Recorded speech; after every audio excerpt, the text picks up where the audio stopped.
Train இருக்கா? எக்மோர் இருந்து train இருக்கா? பஸ்ல வர முடியுமா? பஸ் உண்டுமா? எங்க இருந்து? ஏன் ட்ரெயின்ல வந்தா என்ன? ட்ரெயின் தானே பக்கம், கோடம்பாக்கம் ரயில்வே ஸ்டேஷன் பக்கம்ல. அப்படியா? ஆமா, ஏன் பஸ்ஸில் அங்கிருந்து பஸ் இருக்கு. Kodambakkam Meenakshi college bus stop. Bus இருக்கா? Kodambakkam Meenakshi college bus stop. எதில் வருவீங்க நீங்கள்? வந்தீங்கன்னா கோயம்பேடு வந்து வரணும். ட்ரெயின்ல தான் வருவேன். அதான்ப்பா, ட்ரெயினில் வந்துட்டு எக்மோரில் இறங்கிட்டு அங்கேருந்து கோடம்பாக்கம் பஸ்ஸில் வந்தீங்கன்னா மீனாட்சி காலேஜ் பஸ் ஸ்டாப் வந்துட்டு என் நம்பருக்கு கால் பண்ணுங்க. சரி சார், சரி சார், சரி. உங்க பேரு? எனக்கு பேர் கண்ணன்.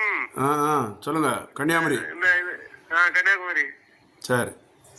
இந்த எனக்கு கல்யாணம் ஆகிற பார்த்துங்க, ஆயிரத்தி அவ போயிட்டு இல்லை, நம்ம பார்த்துக்கலாம். நேராக வந்துடுங்க, நான் பார்த்துக்கிறேன். அதுதானே இருக்கேன். எல்லா பிரச்சனையும் இந்த கேஸ் தான், ஆண்மையில்லா கேஸ் தான், எல்லாம் அவுட்டான கேஸ் தான். டோன்ட் வரி, பி ஹாப்பியாக வாங்க, ஹாப்பியாக வாங்க. நான் பார்த்து ஹாப்பி பண்ணிடலாம். சீக்கிரம் வந்து பார்த்துட்டு மருந்து எடுத்து கல்யாணம் கட்டுங்க. வாங்க வாங்க, பார்த்துக்கலாம். கல்யாணம் கட்டி கட்டிக்கலாம். மருந்து எடுத்தால் சரியாயிடும். Don't worry.